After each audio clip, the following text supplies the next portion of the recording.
Christian ସବୁବେଳେ above from the level of the worldly people ସବୁବେଳେ ଏ ଜଗତର ଲୋକମାନଙ୍କ ଉପରେ ରହନ୍ତି ଖ୍ରୀଷ୍ଟିଆନ ମାନେ କମ୍ପ୍ରମାଇଜ ହୁଅନ୍ତି ନାହିଁ ଯେ 200 କି 300 ଟଙ୍କା ଦେଲେ ଭୋଟ ଦେବାକୁ ଯିବାଟା ନାଇଁ ଆଟୋରେ ଯିବୁ ଖରା ତ ସେଇ ଆଟୋ ଭଡ଼ା ନେଇକି ପ୍ରିୟ ଭାଇ ଭଉଣୀ ମାନେ ଆମର କାମରେ ଲୋକ ଚିହ୍ନିବେ ଲୋକଙ୍କୁ କହିବାର ଅଛି ଯୀଶୁ ଉଠିଲେ ବୋଲି ଆମେ ଯଦି କମ୍ପ୍ରମାଇଜ ହେଇଯିବୁ ତାହେଲେ ଗଲା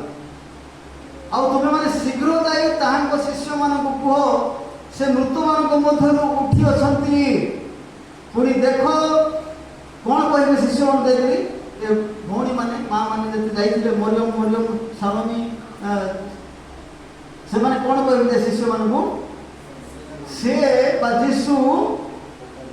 ମୃତମାନଙ୍କ ମଧ୍ୟରୁ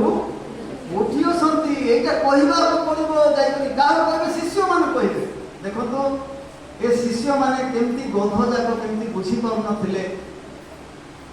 ସ୍ତ୍ରୀ ଲୋକମାନଙ୍କୁ ଜିଉସ୍ କଲଚରରେ ଜିହୁଦୀମାନଙ୍କର ଯେଉଁ ସଂସ୍କୃତିରେ ସ୍ତ୍ରୀମାନଙ୍କୁ ମନ୍ଦିର ଭିତରେ ପ୍ରବେଶ କରିବା ପାଇଁ ଦେଉନଥିଲେ ସମାଜ ଗୃହ ଭିତରେ ପ୍ରବେଶ କରିବା ପାଇଁ ଦେଉନଥିଲେ ଏବେ ଯେଉଁ ପ୍ରାର୍ଥନା ଚାଲିଛି ଯଦି ଆମେ ଜିହୁଦୀ ମଣ୍ଡଳୀ ହେଇଥାନ୍ତା ଏବେ ସେମାନେ ଗ୍ରହଣ କରିଛନ୍ତି ଯୀଶୁଙ୍କର ସମୟରେ ଦୂରରେ ଥିଲେ ଗୋଟେ ଝରକାରୁ ଦେଖିପାରିବେ ସେମାନେ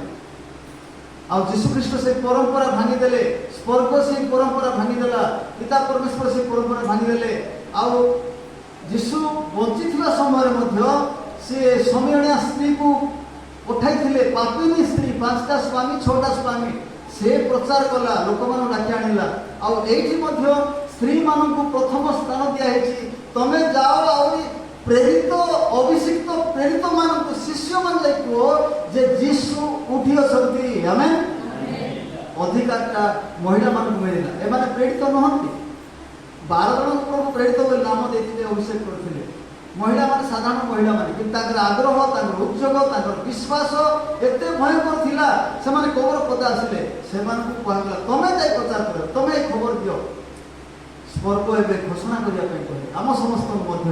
ଆମେ କହିବାକୁ ପଡ଼ିବ ଦିସ୍ ଇଜ୍ ଦି ଡିଫରେନ୍ସ ବହୁତ ପ୍ରଭେଦ ଅଛି ସମଗ୍ର ପୃଥିବୀ ଧର୍ମ ଆଉ ଆମର ଧର୍ମ ଭିତରେ ଯୀଶୁଙ୍କର